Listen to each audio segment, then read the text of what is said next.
नमस्कार दोस्तों, आपका अपना चैनल हिंदी जंक्शन पर स्वागत है। मैं परवेश कुमार सिन्हा आज आप लोगों के बीच एक और महत्वपूर्ण वीडियो लेकर उपस्थित हुआ हूं। अगर आप नए हैं तो चैनल को सब्सक्राइब कर दें, बेल आइकन को दबा दें ताकि मेरे आने वाला वीडियो का नोटिफिकेशन आपको मिलता रहे और दोस्तों में ज़्यादा से ज़्यादा शेयर करें। दोस्तों, जैसा कि आप सभी को पता है कि हम लोग बीपीएससी शिक्षक भर्ती 4.0 जो आने वाला है उसी का तैयारी कर रहे हैं। तो उसी तैयारी को लेकर के एक और प्रैक्टिस सेट लेकर मैं उपस्थित हुआ हूं। तो आप लोग वीडियो के अंत तक बने रहिए और इसमें कितना सही होता है कमेंट कीजिए। दोस्तों, अगर आप यूजीसी नेट, ईएमआरएस, किसी भी स्टेट का पीजीटी, टीजीटी आदि किसी का भी तैयारी कर रहे हैं हिंदी सब्जेक्ट का, तो ये जो वीडियो है आपके लिए काफ़ी महत्वपूर्ण होने जा रहा है। यानी हिंदी कंपटीशन से संबंधित कोई भी एग्ज़ाम के लिए ये जो वीडियो है काफ़ी महत्वपूर्ण है। चाहे झारखंड टीचर हो, चाहे डीएसएसबी हो, सभी के लिए ये महत्वपूर्ण है, जो खास करके बीपीएससी ट्रिप 4.0 को ध्यान में रखकर बनाया गया है। तो आप लोग वीडियो को देखिए और अपनी तैयारी को बेहतर कीजिए। तो देखते हैं आज कैमा प्रैक्टिस सेट है। आप देख पा रहे हैं ये अभ्यास सेट 20वां है, यानी ये 20वां अभ्यास सेट है। 1 से लेकर 19 अभ्यास सेट आपको करवा दिया गया है। अगर आप नहीं देखे हैं तो वीडियो के डिस्क्रिप्शन में प्लेलिस्ट का लिंक दिया हुआ है, वहां से देख सकते हैं। और साथ ही साथ जो लेक्चर हुआ है उसका भी लिंक दिया हुआ है, उसे भी आप देख सकते हैं। तो ये 20वां प्रैक्टिस सेट हम लोग कर रहे हैं। इसके आगे 19 प्रैक्टिस सेट करवाया जा चुका है। तो आप लोग अगर बीपीएससी टी 4.0 की तैयारी कर रहे हैं, चाहे टीजीटी हो, पीजीटी हो, यानी 6 से लेकर 12 तक हिंदी विषय के किसी भी वर्ग का आप तैयारी कर रहे हैं, तो ये वीडियो आपको जो है खास होने वाला है, क्योंकि आपके लिए ही केंद्रित करके बनाया गया है। जैसा कि आप सभी को पता है कि बीपीएससी कोई सिलेबस नहीं जारी करता, तो ये वीडियो जो बनाया गया है, प्रैक्टिस सेट बनाया गया है, संपूर्ण हिंदी साहित्य को और व्याकरण को ध्यान में रखते हुए प्रत्येक प्रश्न को स्तर के हिसाब से बनाया गया है। यानी आपका जो तैयारी है बेसिक टीजीटी से लेकर यूजीसी नेट लेवल पे की जा रही है।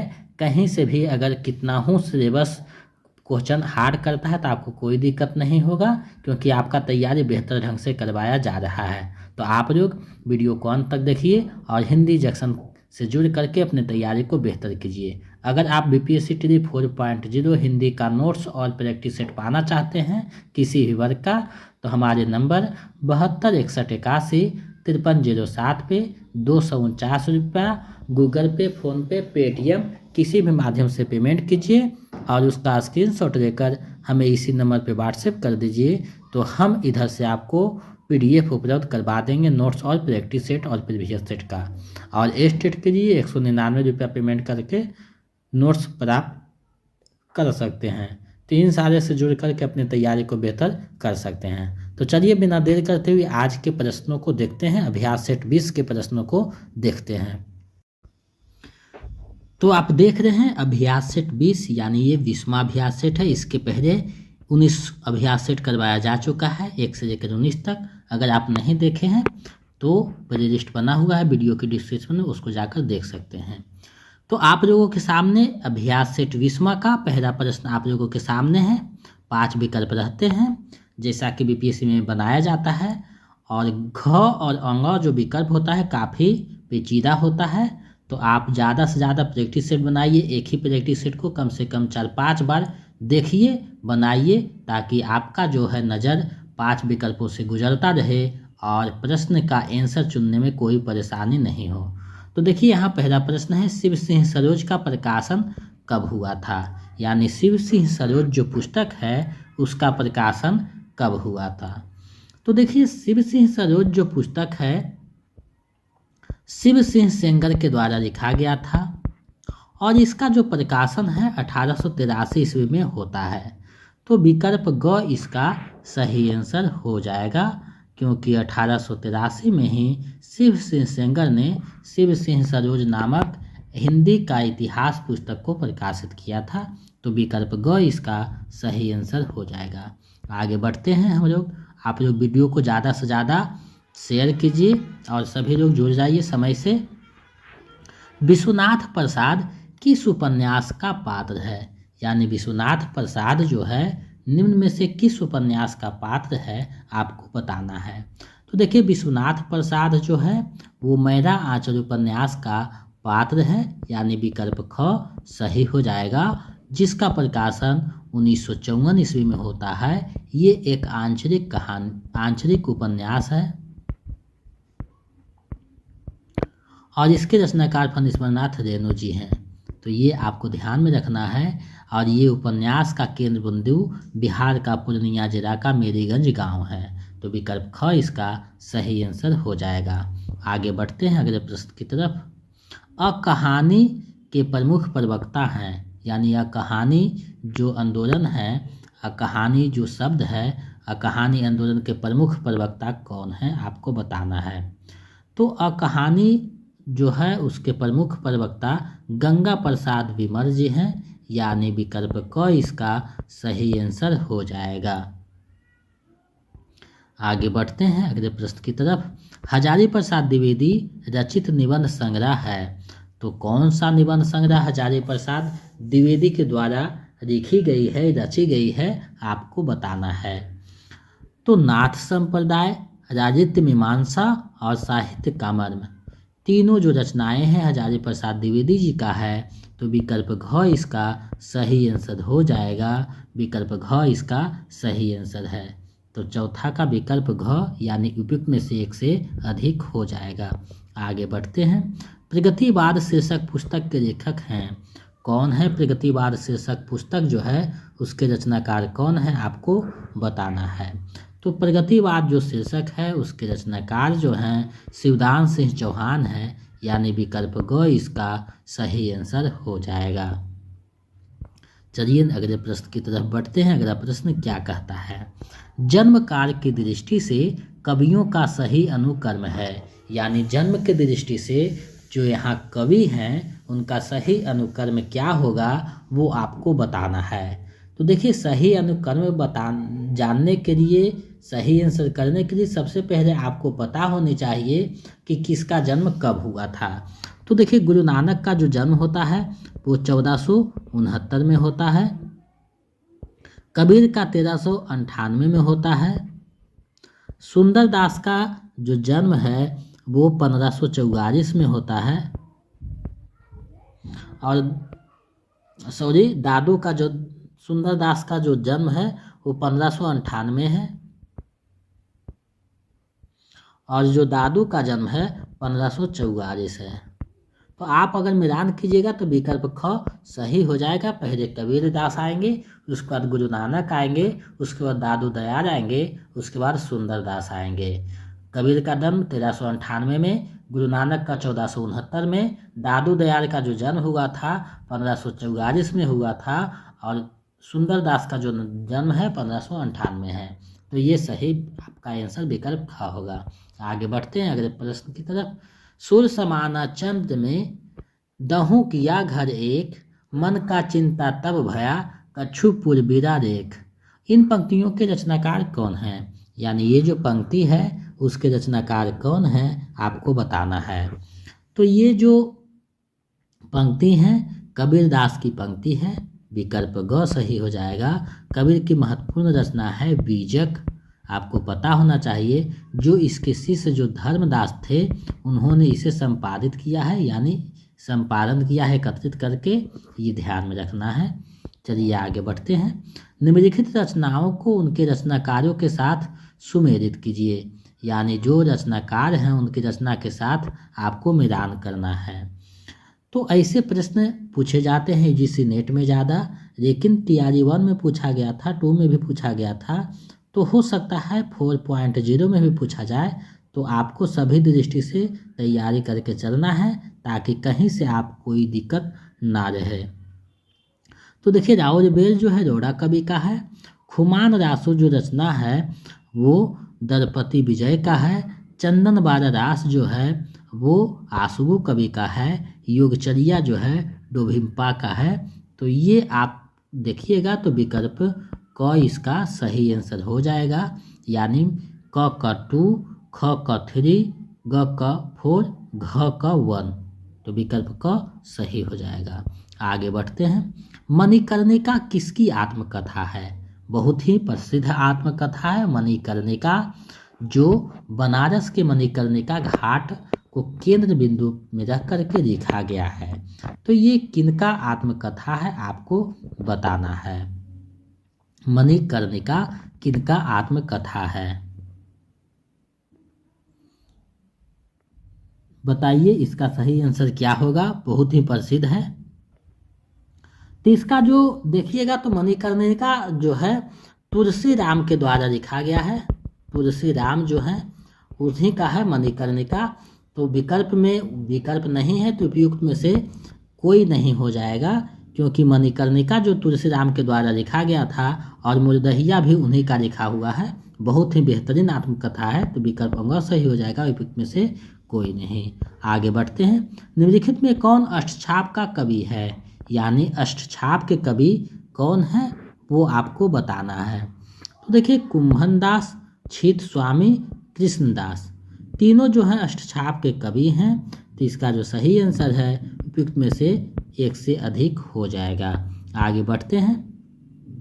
निम्नलिखित काव्य रचनाओं को उनके रचनाकारों के साथ सुमेलित कीजिए। यहाँ देखिए काव्य रचना है, उसके रचनाकार हैं, उसको मिलान करना है। तो देखिए साहित्य लहरी सूरदास का है। प्रेम जो वाटिका है वो आप देख रहे हैं रसखान का है। रस मंजरी जो है वो नंददास का है। भक्त नामावली ध्रुवदास का है। तो अगर आप मिलान कीजिएगा तो विकल्प क सही हो जाएगा, यानी कि इसका सही आंसर विकल्प क है। चलिए आगे बढ़ते हैं। हिंदी साहित्य का अतीत के लेखक कौन है, यानी हिंदी साहित्य का अतीत पुस्तक के रचनाकार कौन है। तो ये जो पुस्तक है विश्वनाथ प्रसाद मिश्र के द्वारा लिखा गया है। तो विकल्प क इसका सही आंसर हो जाएगा। आगे बढ़ते हैं अगले प्रश्न की तरफ। निम्नलिखित में कौन सा उपन्यास राहुल सांकृत्यायन का है, यानी कौन सा उपन्यास जो है राहुल सांकृत्यायन के द्वारा लिखा गया है। तो सिंह सेनापति, दिवोदास, जय योद्धेय, तीनों जो हैं राहुल सांकृत्यायन का है। इसका सही आंसर उपयुक्त में से एक से अधिक, यानी विकल्प घ इसका सही आंसर हो जाएगा। आगे बढ़ते हैं। निम्नलिखित में कौन सा नाटक सुरेंद्र वर्मा का नहीं है, यानी कौन सा नाटक है जो सुरेंद्र वर्मा के द्वारा नहीं लिखा गया है। नहीं वाला जो क्वेश्चन रहता है पेचीदा हो जाता है। तो आप एग्जाम में जब बैठिएगा तो अच्छे से ध्यान दे कर के पहले पढ़ लीजिएगा, समझ लीजिएगा, उसके बाद बताइएगा कि इसका आंसर क्या है। तो देखिए एक दूनी एक, सेतुबंध, कैद ए हयात, तीनों जो रचनाएं हैं सुरेंद्र वर्मा की है और इसमें नहीं पूछ रहा है तो उपयुक्त में से कोई नहीं हो जाएगा, यानी विकल्प अंग सही हो जाएगा। आगे बढ़ते हैं। जन्म कार्य के अनुसार कवियों का सही अनुक्रम क्या है। आप लोगों को लग रहा होगा कि स्तर थोड़ा सा ज़्यादा है, तो कोई बात नहीं है। हम लोग स्तर के कुछ प्रश्न कठिन और कुछ सरल भी देखते जा रहे हैं। धीरे धीरे 2-4 गो के बाद स्तर और बढ़ेगा और जो है बीच बीच में स्तर कम भी रहेगा। तो ये आपको नहीं सोचना है, हम सारे चीज़ों को ध्यान में रख रहे हैं। जन्म कार्य के अनुसार कवियों का सही अनुक्रम है। तो कवियों का जो सही अनुक्रम है उसको बताना है। तो देखिए कवियों का जो सही अनुक्रम है तो पहले बिहारी आएंगे, उसके बाद चिंतामणि आएंगे, उसके बाद भूषण, उसके बाद मोतीराम, यानी विकल्प ख सही हो जाएगा। तो इसके लिए आपको जन्म आदि रखना होगा कि कब किसका जन्म है। तो देखिए बिहारी का जो जन्म है 1595 ईस्वी में हुआ था। उसके बाद आते हैं चिंतामणि, तो इनका जन्म है 1600, कहीं कहीं 3 देता है, कहीं कहीं 5 भी दे देता है, 1603 है। उसके बाद भूषण है, तो भूषण का जो जन्म है वो 1613 हो जाता है और मोतीराम का जो जन्म है 1627 हो जाता है। तो इस प्रकार विकल्प ख सही हो जाएगा। चलिए आगे बढ़ते हैं। प्रकाशन वर्ष की दृष्टि से मुंशी प्रेमचंद के उपन्यासों का सही अनुक्रम है, यानी मुंशी प्रेमचंद के जो उपन्यास है उसका सही अनुक्रम क्या है वो आपको बताना है। तो देखिए मुंशी प्रेमचंद का जो उपन्यास है तो सबसे पहले रंगभूमि आएगा, उसके बाद निर्मदा आएगा, उसके बाद कर्मभूमि, उसके बाद गोदान आएगा। तो रंगभूमि का जो प्रकाशन वर्ष है 1925-26 है। निर्मदा का जो प्रकाशन वर्ष है 27 है 1900। कर्मभूमि का जो प्रकाशन वर्ष है वो है 1932 और गोदान का है 36। तो ये ध्यान में रखिएगा, तो विकल्प क सही हो जाएगा। उपन्यास वाले टॉपिक में अच्छा से बताया गया है, जाकर देख सकते हैं। आगे बढ़ते हैं। जहाँ से चली मैं, जहाँ को गई मैं, झुराती चली मैं, झुमाती चली मैं, हवाऊं हवा में, बसंती हवा हूँ। उपयुक्त पंक्तियाँ किसका है?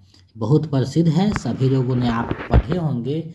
ये जो कविता है शायद ही हिंदी के स्टूडेंट नहीं है तो नहीं सुने होंगे। कोई भी विषय का अगर स्टूडेंट है तो ये बहुत बेहतरीन कविता है, जिसको आप लोगों ने बहुत अच्छा से कहीं ना कहीं पढ़ा होगा। तो बताइए ये जो कविता है, पंक्ति है, वो किसके द्वारा लिखा गया था? तो ये जो है केदारनाथ अग्रवाल के द्वारा लिखा गया था, आपको पता होना चाहिए, यानी विकल्प ग इसका सही आंसर हो जाएगा। आगे बढ़ते हैं। अगला जो प्रश्न है, क्षमा शोभती उस भुजंग को जिसके पास गरर हो, उसको क्या जो दंतहीन विषहीन विनित सरल हो। उपयुक्त पंक्तियाँ किसका है? ये जो पंक्ति है वो किसका है आपको बताना है। तो ये क्षमा और शक्ति जो कविता था आप लोगों ने पढ़ा होगा, अगर तो पता चल रहा होगा, यानी विकल्प ग इसका सही आंसर हो जाएगा। रामधारी सिंह दिनकर की बहुत ही बेहतरीन कविता है। आगे पढ़ते हैं, देखते हैं। छायावाद का सर्वप्रथम प्रयोग किसने किया था? यानी छायावाद जो शब्द है उसका सर्वप्रथम प्रयोग किसने किया था आपको बताना है। तो छायावाद जो शब्द है उसका सर्वप्रथम प्रयोग जो करने वाले हैं मुटुकधर पांडे जी हैं, यानी विकल्प क इसका सही आंसर हो जाएगा। मुटुकधर पांडे ने ही छायावाद का जो है सर्वप्रथम प्रयोग किया था। आगे बढ़ते हैं। अब आंसू दिखराओ नहीं, अब हाथ पैराओ नहीं, हुंकार कर दो एक जिससे थर थरा जाए धरा। उपयुक्त पंक्तियाँ किसकी है? ये जो पंक्ति है वो किसका है आपको बताना है। तो ये जो पंक्ति है शिवमंगल सिंह सुमन जी का है, विकल्प ख जो है सही हो जाएगा। आगे बढ़ते हैं। निम्नलिखित में कौन सी असंगत है? कौन सी असंगत है आपको बताना है। तो मिट्टी की बारात शिवमंगल सिंह सुमन का है, बिल्कुल सही है। आंगन के पार द्वार अज्ञेय का है। संसद से सजगता सुदामा पांडे धूमिल का है। तो तीनों रचनाएं सुमेलित है यानी संगत है, और यहाँ असंगत पूछा है, तो इसका सही आंसर उपयुक्त में से कोई नहीं, यानी विकल्प अंग सही हो जाएगा, क्योंकि तीनों के तीनों संगत हैं। तो ऐसा भी प्रश्न पूछा जाता है। चलिए आगे बढ़ते हैं, अगले प्रश्न को देखते हैं। आप लोग वीडियो को ज़्यादा से ज़्यादा शेयर कीजिए, क्योंकि हम बहुत मेहनत करके आपके लिए लाते हैं ताकि आप परीक्षा में सफल हो सके और सफल होकर अपनी जो लक्ष्य है उसे प्राप्त कर सकें, क्योंकि आपकी सफलता ही हमारी सफलता है। तो आप लोग वीडियो के अंत तक बने रहिएगा, वीडियो को ज़्यादा से ज़्यादा शेयर करें ताकि हमें एक उत्साह मिलता रहे। और जो है ज़्यादा से ज़्यादा प्रैक्टिस सेट आप लोग बनाइए, 2 बार 3 बार 4 बार। कोई भी अगर व्याकरण का पुस्तक है तो उसमें विपरीतार्थक शब्द, पर्यायवाची शब्द को भी देखते रहिए, ताकि आपका व्याकरण का भी जो प्रश्न है आपको आसान होता चला जाए। सुनेह कथा कौन निर्गुण की, रची पची बात बनावत, सगुन सिमेरु प्रकट देखियत, तुम तृण की ओट दुरावत। ये जो है पंक्ति किसका है आपको बताना है। ये जो पंक्ति है वो किसका है आपको बताना है कि ये पंक्ति के रचनाकार कौन है। तो ये जो पंक्ति है वो सूरदास की पंक्ति है, यानी उद्धव, जो भ्रमर गीत पढ़िएगा तो उद्धव और गोपी में जो है बातचीत हुआ है उसी के सिलसिले में ये बात लिखा गया है। विकल्प ख सही हो जाएगा। आगे बढ़ते हैं। दक्षिण भारत हिंदी प्रचार सभा की स्थापना किसने किया? दक्षिण भारत जो हिंदी प्रचार सभा था तो उसका स्थापना किसने किया आपको बताना है। तो उसका स्थापना महात्मा गांधी ने किया था। विकल्प ग जो है सही हो जाएगा। आगे बढ़ते हैं। किस अनुच्छेद के अनुसार प्रांतों के राज्य विधानमंडलों का कार्य राज्य की राजभाषा या हिंदी अथवा अंग्रेजी में होगा? ये बात किस अनुच्छेद में लिखा गया है आपको बताना है। तो इसका जो है विकल्प क जो है सही हो जाएगा। 210 में जो है राज्यों के विधानमंडल के जो है बारे में चर्चा किया गया है और संसद के जो है विधानमंडल में 120 में चर्चा किया जाता है। ये यूजीसी नेट में एक बार पूछा हुआ प्रश्न है। तो विकल्प क इसका सही आंसर हो जाएगा। आगे बढ़ते हैं। संविधान द्वारा स्वीकृत सरकारी कामकाज की भाषा कहलाती है? कौन सी भाषा कहलाती है आपको बताना है। यहाँ देखिए थोड़ा सा कन्वर्ट हो गया है। तो इसका जो सही आंसर है विकल्प क हो जाएगा। राजभाषा कहलाती है और भारत की राजभाषा हिंदी है। आगे बढ़ते हैं। डॉक्टर सुनीति कुमार चटर्जी के अनुसार हिंदी का प्रयोग कब से शुरू हुआ? यानी हिंदी का जो प्रयोग है सुनीति कुमार चटर्जी के अनुसार कब से शुरू हुआ है वो बताना है। तो हिंदी का जो प्रयोग है 17वीं शताब्दी में शुरू हुआ था। विकल्प ग सही हो जाएगा। आगे बढ़ते हैं। अगले प्रश्न को देखते हैं। निम्न पत्रिका को उनके प्रकाशन स्थलों के साथ सुमेलित कीजिए। यानी कौन सा पत्रिका कहाँ से प्रकाशित होता था आपको सुमेलित करना है।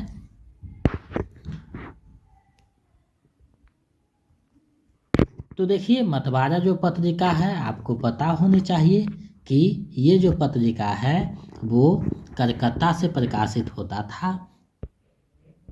और मतवारा का जब भी नाम आएगा तो सूर्यकांत त्रिपाठी निराला का नाम बहुत ही बेहतरीन ढंग से दिया जाएगा। पंजाब केसरी जो है लाहौर से है। उसके बाद हरिश्चंद्र मैगजीन जो है वो आ जाएगा बनारस से हरिश्चंद्र मैगजीन। और समालोचक जो है वो जयपुर से है। तो इसका जो सही आंसर है विकल्प ख हो जाएगा। समालोचक पत्रिका के जो संपादक थे चंद्रधर शर्मा गुलेरी जी थे। तो ये ध्यान में रखना है। आगे बढ़ते हैं। हिंदी साहित्य के इतिहास लेखकों के कार्यक्रमानुसार कवियों का वर्गीकरण सर्वप्रथम किसने किया था? तो सर्वप्रथम जो वर्गीकरण किया था वो आपको पता होना चाहिए जॉर्ज ग्रियर्सन साहब ने किया था। यानी विकल्प क सही हो जाएगा। इन्होंने ही सर्वप्रथम कवियों का वर्गीकरण किया था। तो विकल्प क सही हो जाएगा। आगे बढ़ते हैं। हिंदी साहित्य के काल विभाजन का पहला प्रयास किसने किया था? तो प्रथम प्रयास जो है वो काल विभाजन करने का जो प्रथम प्रयास है वो किसने किया था आपको बताना है। तो वो करने वाले जो हैं मिश्र बंधु जी हैं। यानी काल विभाजन जो है मिश्र बंधु ने सर्वप्रथम किया था। आगे बढ़ते हैं। संत कवियों के दार्शनिक सिद्धांतों का मूल आधार क्या है? तो दार्शनिक सिद्धांतों का मूल आधार है संत कवियों का अद्वैतवाद। यानी जिसके जो है प्रवर्तक शंकराचार्य थे वही है अद्वैतवाद। तो विकल्प ख सही हो जाएगा। आगे बढ़ते हैं। प्रयोगवाद के प्रवर्तक के अनुसार प्रयोगवादी कवि का मुख्य तथ्य क्या था? यानी प्रयोगवादी कवि के अनुसार उसका जो मुख्य प्रवर्तक जो थे अज्ञेय तो उनके अनुसार प्रयोगवादी कवि का मुख्य तथ्य क्या था वो आपको बताना है। तो वो जो है प्रयोगवादी कवि को नई राहों के अन्वेषक मानते थे। यानी विकल्प ख सही हो जाएगा। आगे बढ़ते हैं। निम्न में से श्रृंगार रस के घोर विरोधी कौन से कवि थे? श्रृंगार रस के एकदम विरोधी कवि कौन थे? तो विरोधी कवि में हो जाएगा वो श्रृंगार रस के सुंदर दास थे। बहुत पढ़े लिखे व्यक्ति थे और इसके बारे में जो है ध्यान में रखना है कि बहुत पढ़े लिखे संत कवि थे। तो विकल्प ग सही हो जाएगा। आगे बढ़ते हैं। भक्त मार्ग के अनुसार रामानंद के शिष्यों की संख्या है कितनी बताई गई है? भक्त मार्ग के अनुसार रामानंद के शिष्यों की संख्या तो 12 बताई गई है शिष्यों की संख्या, जिसमें एक कबीर दास भी थे, ये ध्यान में रखना है। तो विकल्प ग सही हो जाएगा। आगे बढ़ते हैं। पद्मावत का हीरामन तोता किसका प्रतीक है? यानी हीरामन जो तोता पद्मावत में आया है, पद्मावत जो रचना है मलिक मोहम्मद जायसी का है, तो उसमें हीरामन जो तोता आया है वो किसका प्रतीक है आपको बताना है। तो हीरामन जो तोता है वो गुरु का प्रतीक माना गया है उसमें, यानी विकल्प अंग सही हो जाएगा। विकल्प में से कोई नहीं, क्योंकि विकल्प में गुरु का चर्चा नहीं है, तो इसका सही आंसर विकल्प अंग हो जाएगा। चलिए आगे बढ़ते हैं। साहित्य लहरी में सूरदास ने अपना परिचय देते हुए अपने को किस कवि का वंशज कहा है? तो अपने आप को वंशज जो बताते हैं चंद्रवल राय के वंशज बताते हैं, यानी विकल्प ख सही हो जाएगा। चंद्रवल राय के द्वारा लिखा गया रचना है पृथ्वीराज रासो, ये आपको ध्यान में रखना है। चलिए आगे बढ़ते हैं, अगले प्रश्न को देखते हैं। निम्न में से कौन सी विशेषता रीतिकार से संबंध है? तो रीतिकार से संबंध विशेषता कौन सा है वो आपको बताना है। तो रीतिबद्धता था, बिल्कुल सही है। रिक्ति मुक्त काव्य की रचना हुआ था, बिल्कुल हुआ था। ब्रज भाषा का कृष्ट प्रयोग हुआ था, बिल्कुल हुआ था। तो तीनों के तीनों जो है संबंध है, तो उपयुक्त में से एक से अधिक, यानी विकल्प घ इसका सही आंसर हो जाएगा। आगे बढ़ते हैं, अगले प्रश्न को देखते हैं। अमिये हराहर भेद भरे सेत श्याम रत्नार दियत भरत झुकी झुकी परत जेहि चितवत एक बार। उपयुक्त पंक्ति किसकी है? ये जो पंक्ति है वो किसकी है आपको बताना है। तो ये जो पंक्ति है वो रसरेन का है, यानी विकल्प ग इसका सही आंसर हो जाएगा। उन्हीं का ये पंक्ति है, रीतिकालीन कवि थे, ये ध्यान में रखना है। आगे बढ़ते हैं। इनमें से कौन सा नाटक भारतेंदु जी का है?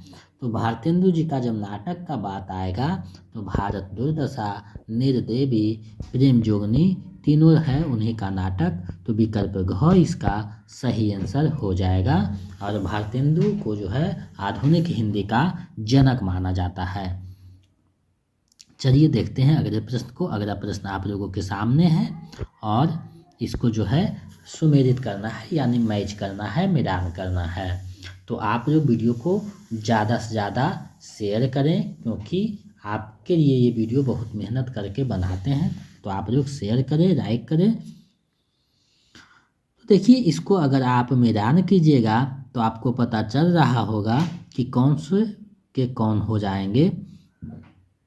तो देखिए यात्रा चक्र जो है धर्मवीर भारती का रचना है। उसके बाद लौटने से पहले ये जो रचना है प्रदीप पंत का है। जापान के कुछ दिन ये जो है कृष्णदत्त पारीवार का है। खंडित यात्राएं कमलेश्वर का है। तो ये यात्रा साहित्य है, उसके रचनाकार हैं। इसको अगर मिलान आप कीजिएगा तो पता चल रहा है विकल्प ख इसका सही आंसर हो जाएगा। तो इस तरीका के प्रश्न जो है कभी कभी आपको देखिए इस तरीका से देने से आपको 4-5 प्रश्न एक ही में छिप जाते हैं और ऐसा प्रश्न पूछा जा सकता है। तो 1-2 भी अगर यहाँ से आ जाता है तो आपको ध्यान में रखेगा कि किसका कौन है। तो इसको जो है ऐसे प्रश्न को आप अच्छे से देखिए और 2-4 बार जब प्रैक्टिस सेट बनाइएगा तो दिमाग में सेट हो जाएगा कि कौन से रचनाकार कौन है। इसको याद करने से नहीं होगा, आप हर बार आँखों से गुजरेगा तो ध्यान में अपने आप आते चला जाएगा। तो इसको इसी तरीका से देखना है। चलिए आगे बढ़ते हैं। अतृप्त प्रेम और नारी मुक्ति के स्वर हजारी प्रसाद द्विवेदी के किस उपन्यास में दिखाया गया है? तो कौन से उपन्यास में दिखाया गया है?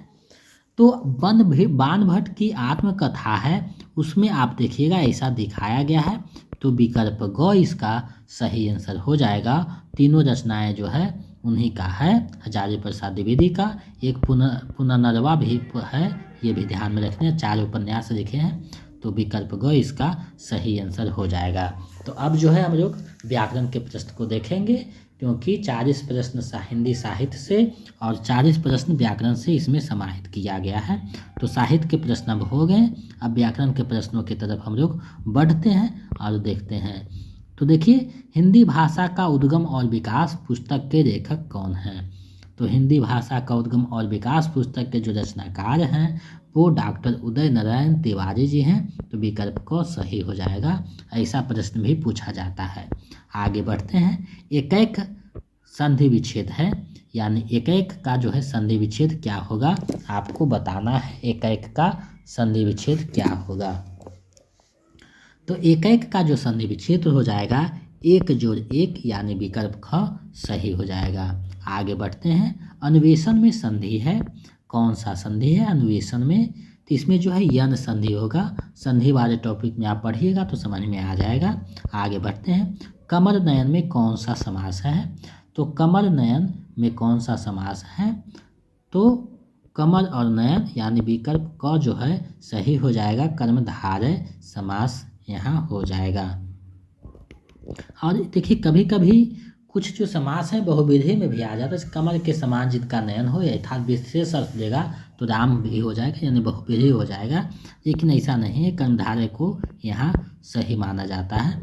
आगे बढ़ते हैं। रामन से राम तेज है में कारक है, तो यहाँ जो कारक है उसको आपको बताना है कि कौन सा कारक है। तो विकल्प ग सही हो जाएगा, आपादान कारक हो जाएगा। चलिए आगे बढ़ते हैं, अगले प्रश्न को देखते हैं। अगला प्रश्न क्या है?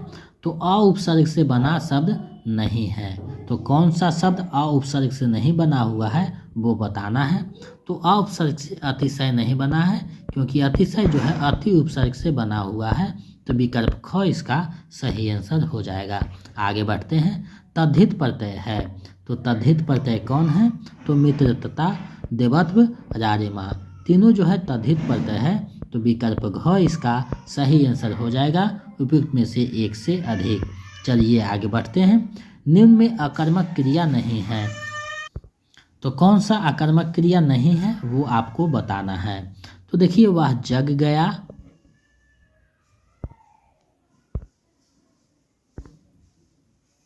वह आया था, लड़की रजा गई। तो अकर्मक क्रिया नहीं पूछ रहा है, तो उपयुक्त में से कोई नहीं हो जाएगा, क्योंकि तीनों के तीनों जो है अकर्मक क्रिया हैं और नहीं पूछ रहा है। तो विकल्प अंग सही हो जाएगा। आगे बढ़ते हैं। राम यहाँ आया और मोहन चला गया, वाक्य है, कैसा वाक्य है आपको बताना है। कैसा वाक्य है ये? यहाँ सब टाइपिंग मिस्टेक है। तो ये कैसा वाक्य है आपको बताने है कि ये वाक्य कैसा है। तो ये जो वाक्य है संयुक्त वाक्य है, विकल्प ग सही हो जाएगा। आगे बढ़ते हैं। मेदिनी का पर्यायवाची शब्द है, तो मेदिनी का जो पर्यायवाची शब्द है धरती, वसुंधरा और पृथ्वी, तीनों जो है मेदिनी का पर्यायवाची शब्द है। तो विकल्प घ इसका सही आंसर हो जाएगा। आगे बढ़ते हैं। अथ का विपरीतार्थक शब्द है, तो अथ का हो जाता है इति, यानी विकल्प को सही हो जाएगा। अपना उर्दू सीधा करना मुहावरे का अर्थ है, तो अपना उर्दू सीधा करना मुहावरे का सही अर्थ क्या है? तो पालतू उर्दू को सीधा करना ऐसा नहीं है, स्वार्थ सिद्धि करना बिल्कुल सही है, विकल्प ख सही हो जाएगा। संयुक्त स्वर कौन है आपको बताना है। तो संयुक्त स्वर का जब चर्चा हो जाएगा तो ए, ओ, औ तीनों जो है संयुक्त स्वर है, तो विकल्प घ सही हो जाएगा। आगे बढ़ते हैं। संकर शब्द है, तो संकर शब्द कौन है आपको बताना है। तो रेलगाड़ी, टिकट घर, मच्छरदानी, यानी तीनों के तीनों है, विकल्प घ सही हो जाएगा।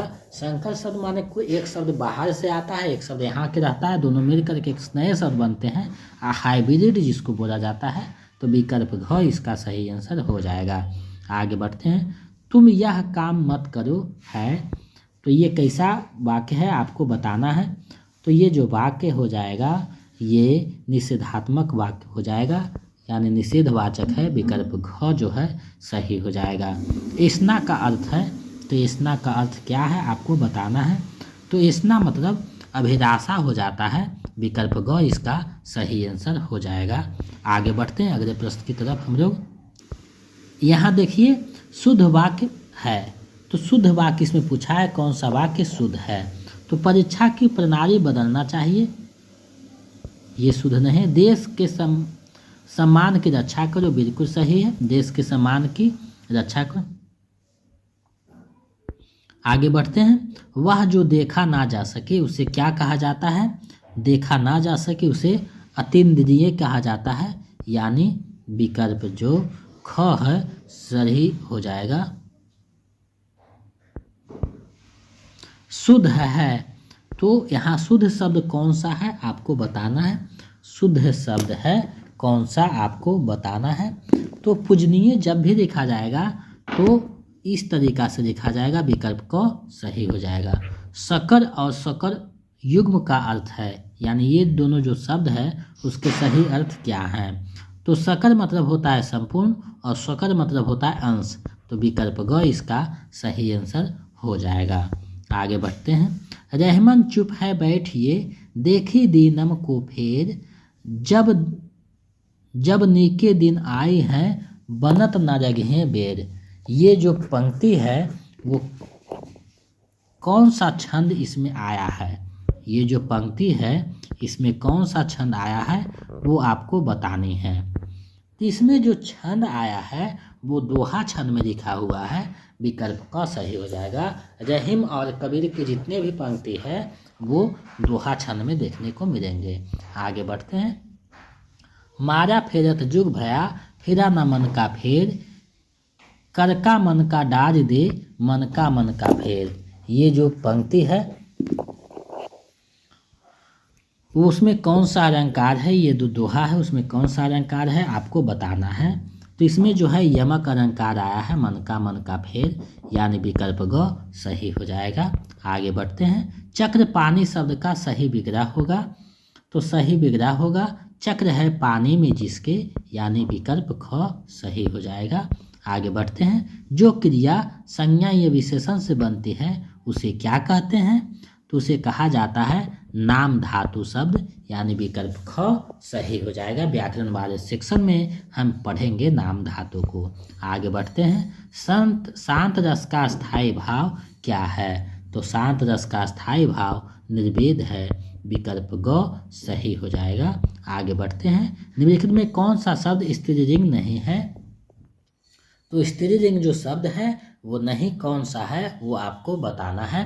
तो कविता और कहानी दोनों स्त्रीलिंग है, लेकिन उपन्यास स्त्रीलिंग नहीं है, तो विकल्प ग सही हो जाएगा।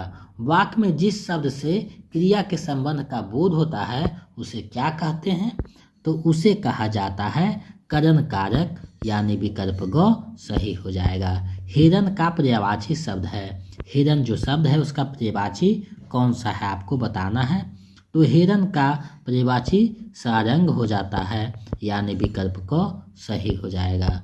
आगे बढ़ते हैं। निम्न शब्दों में कौन सा उपेक्षा का अर्थ नहीं है, तो उपेक्षा का अर्थ नहीं है, सॉरी अपेक्षा का अर्थ नहीं है, अपेक्षा का अर्थ नहीं है। तो अपेक्षा का जो अर्थ नहीं है वो पूछ रहा है। तो अपेक्षा मतलब चाहना, इच्छा रखना, आकांक्षा रखना, तो आशा भी सही है, आशा रखना, आकांक्षा रखना, लेकिन उपेक्षा मतलब अनदेखा कर देना, ऐसा नहीं है, उसका विपरीतार्थक हो जाएगा। तो ये हो जाएगा विकल्प खा उपेक्षा। आगे बढ़ते हैं। एक मुंह दो बात इस लोकोक्ति का अर्थ है, तो इसका क्या अर्थ है आपको बताना है। एक मुंह दो बात, तो अपनी बात से पलट जाना, विकल्प ख सही हो जाएगा। गांव देहात में ज़्यादा प्रयोग होता है। एक मुंह दो बात है, यानी कभी कुछ बोलता है कभी कुछ बोलता है, कह के पलट जाना एक मुंह दो बात लोकोक्ति का अर्थ होगा। अब जो है हम लोग चलेंगे गद्यांश को देखेंगे। यहाँ देखिए दिया हुआ है, गद्यांश को पढ़िए और उत्तर दीजिए। तो हम लोग गद्यांश को पढ़ेंगे क्योंकि आपको पता है कि गद्यांश से टीजीटी में लगभग 4-5 गद्यांश पूछे जाते हैं, यानी 20 से 25 प्रश्न गद्यांश से ही रहते हैं टीजीटी में, और पीजीटी में भी लगभग 10 से 15 प्रश्न देखने को मिलता है। तो गद्यांश बहुत जरूरी तो है होता है। और गद्यांश का एक नियम है कि जिस प्रकार से वहाँ दिया रहेगा उसी को आपको आंसर करना है, अपना मन से कुछ उसमें समाहित नहीं करना है। अगर गलत को वहाँ गलत बोलता है तो गलत ही बनाना है, अगर गलत को सही बोलता है तो गलत ही बनाना है, जैसे वो कहता है उसी के अनुसार देना है, अपना मन से उसमें नहीं चर्चा करना है, जिसका चर्चा होगा उसी को आंसर करना है। तो चलिए देखते हैं। मोबाइल ने हमें वाचर तो बनाया ही, साथ में हमारे सोचने समझने की शक्ति को भी प्रभावित किया है। यदि देखा जाए तो इसका असर लगभग सभी लोगों पर पड़ा है, किंतु छात्र जीवन पर इसका प्रभाव व्यापक रूप से पड़ा है। इसके कारण छात्रों की पढ़ाई बाधित हुई है। चाहकर भी छात्र ध्यान केंद्रित नहीं कर पाते। इसका कारण साफ है, मोबाइल से निकटता। मोबाइल पर घंटों चिपके रहने से छात्रों का समय और स्वास्थ्य दोनों बर्बाद होता है। फिर भी उन्हें पढ़ाई से ज़्यादा मोबाइल पर मनोरंजन है जो भाता है। इस तरह मोबाइल ने आज सभी का सुख और शांति छीन लिया है। अब देखिए ये गद्यांश है, इससे संबंधित जो प्रश्न रहेंगे उसको हम लोग देखेंगे। तो हमारी सोचने समझने की शक्ति को कौन प्रभावित किया है? तो मोबाइल ने प्रभावित किया है। सीधा सीधे आंसर आपको पता चल रहा होगा, विकल्प ख सही हो जाएगा। मोबाइल ने आज सभी का क्या छीन लिया है? तो सुख और शांति दोनों छीन लिया है। विकल्प क सही हो जाएगा। कितना आसान से बन रहा है। तो कोई भी गद्यांश है उसको पढ़िए, समझ लीजिए, उसके बाद बनाइए। छात्र जीवन पर किसका प्रभाव व्यापक रूप से पड़ा है? तो मोबाइल का जो प्रभाव है व्यापक रूप से पड़ा है। विकल्प ख सही हो जाएगा। छात्र ध्यान केंद्रित नहीं कर पाते, इसका कारण क्या है? तो इसका जो कारण है वो मोबाइल से निकटता है, यानी मोबाइल से जो नज़दीकी बना देते हैं, इसका मेन कारण हो जाता है। आगे बढ़ते हैं। प्रस्तुत गद्यांश का उपयुक्त शीर्षक क्या होगा? तो इसका जो उपयुक्त शीर्षक हो जाएगा मोबाइल का दुष्परिणाम, यानी विकल्प ख सही हो जाएगा। आगे बढ़ते हैं। देखिए एक और गद्यांश है, इसको पढ़िए और फिर इसको देखते हैं, जवाब दीजिए।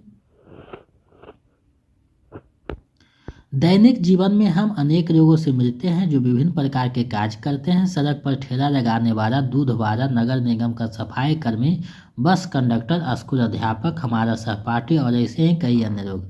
शिक्षा, वेतन, परंपरागत चलन और व्यवसाय के स्तर पर कुछ लोग निम्न स्तर पर कार्य करते हैं तो कुछ उच्च स्तर पर। एक माली के कार्य को सरकारी कार्यालय के किसी सचिव के कार्य से अति निम्न स्तर का माना जाता है, किंतु यदि अपने कार्य को कुशलतापूर्वक करता है और उत्कृष्ट सेवाएं प्रदान करता है तो उसका कार्य उस सचिव के कार्य से कहीं बेहतर है जो अपने काम में ढिलाई बरतता है तथा अपने दायित्वों का निर्वहन नहीं करता। क्या आप ऐसे सचिव को एक आदर्श अधिकारी कह सकते हैं? वास्तव में पद महत्वपूर्ण नहीं, बल्कि महत्वपूर्ण होता है कार्य के प्रति समर्पण भाव और कार्य प्रणाली में पारदर्शिता। तो ये जो बताया गया गद्यांश में पढ़े हैं, इसको आप समझ दिए। अब जो है इससे संबंधित जो प्रश्न है उसको देखते हैं। तो बेहतर के लिए हिंदी में कौन सा अर्थ सही है? तो बेहतर मतलब अच्छा, तो विकल्प क इसका सही हो जाएगा। उत्कृष्टम उत्कृष्टतर है, ये सही अर्थ नहीं दे रहा है बेहतर के लिए, तो विकल्प क सही हो जाएगा। दैनिक जीवन में किस स्तर पर कार्य करने वालों से हम मिलते हैं? तो हम जो मिलते हैं उच्च एवं निम्न दोनों से मिलते हैं, तो विकल्प ख सही हो जाएगा। गद्यांश में चर्चा किया जा चुका है। उपयुक्त गद्यांश के लिए उपयुक्त शीर्षक कौन सा होगा? तो इसका जो उपयुक्त शीर्षक हो जाएगा स्तर भेद ऐसा नहीं, कर्मनिष्ठता की महिमा, बिल्कुल सही। कर्मनिष्ठा के जो कर्म जो है उसकी महत्ता को स्थापित किया गया है, विकल्प ख सही हो जाएगा। आगे बढ़ते हैं। गद्यांश के अनुसार पद महत्वपूर्ण नहीं बल्कि महत्वपूर्ण होता है कार्य के प्रति समर्पण भाव, तो विकल्प ख इसका सही आंसर हो जाएगा। चलिए इस वीडियो का अंतिम और 80वां प्रश्न देखते हैं। 80वां प्रश्न क्या कहता है उसको समझते हैं। उच्च का विलोम है, बहुत सरल प्रश्न है। तो उच्च का जो विलोम है यानी उल्टा जो हो जाएगा, उच्च का हो जाएगा निम्न, उच्च का हो जाएगा निम्न मतलब सबसे नीचा, तो विकल्प ग इसका सही आंसर हो जाएगा। तो आपने देखा 80 प्रश्न में, तो हमें लगता है ये जो प्रैक्टिस सेट आप लोगों को करवाए हैं ये आपकी तैयारी को गति प्रदान करेगा और अपने की तैयारी को बेहतर करेगा। तो आप लोग इस वीडियो में यानी इस प्रैक्टिस सेट में कितना सही किए हैं, यानी कितना प्रश्न आपका सही हुआ है, हमें कमेंट करके बताइए। इसमें 2, 4, 10 प्रश्न बहुत ज़्यादा कठिन थे, हमें पता है। तो अगर पहली बार आप देख रहे हैं तो कोई ज़्यादा दिक्कत हुआ होगा, लेकिन जो मेरा प्रैक्टिस सेट और नोट्स लिए होंगे उनको जो है लगभग 80 में 79 सही होना चाहिए, क्योंकि वो लोग जो है बहुत ज़्यादा पढ़े हुए थे मेरे नोट्स को। तो आप लोग इसको ज़्यादा से ज़्यादा 2-3-4 बार देखिए, जितना चीज़ हम देते हैं उसको 2-3-4 बार देखिए, ताकि आपके जहन में बैठ सके और एग्ज़ाम में अच्छे कर सके, क्योंकि आपकी सफलता ही आप मेरी सफलता है और हम आपके लिए बहुत मेहनत करके चीज़ों को इकट्ठा करते हैं। तो आप लोग इसका सदुपयोग कीजिए और अपनी तैयारी को बेहतर कीजिए, क्योंकि आपसे पिछले लगभग 4000 प्लस बच्चों ने हिंदी जंक्शन के माध्यम से अपना लक्ष्य को प्राप्त किया है, तो आप भी कर सकते हैं। तो अगर आप चाहते हैं कि BPSC 4.0 का नोट्स और प्रैक्टिस सेट मिले, तो मेरे नंबर 72 61 81 53 07, इस पे जो है 249 रुपया किसी भी माध्यम से गूगल पे, फ़ोनपे, पेटीएम किसी भी माध्यम से पेमेंट करके इसका स्क्रीनशॉट लेकर इसी नंबर पे व्हाट्सएप कर दीजिए, तो हम इधर से आपको नोट्स और प्रैक्टिस सेट उपलब्ध करवा देंगे। स्टेट के लिए 199 रुपया पेमेंट कीजिए कोई भी पेपर के लिए, और नोट्स प्राप्त कीजिए, अपनी तैयारी को बेहतर कीजिए। तो इन सारे से जुड़ करके अपनी तैयारी को बेहतर कर सकते हैं, अपने जो है लक्ष्य को प्राप्त कर सकते हैं। हिंदी जंक्शन पे आपको जो है मार्गदर्शन मिलता रहेगा, मटेरियल मिलता रहेगा, और मार्गदर्शन में अपने लक्ष्य को प्राप्त कीजिए। तो मेरे साथ इतना देर तक बने रहने के लिए बहुत बहुत धन्यवाद। मिलते हैं एक नए वीडियो में। अगर नए हैं तो चैनल को सब्सक्राइब करके बेल आइकन को दबा दें। जय हिंद।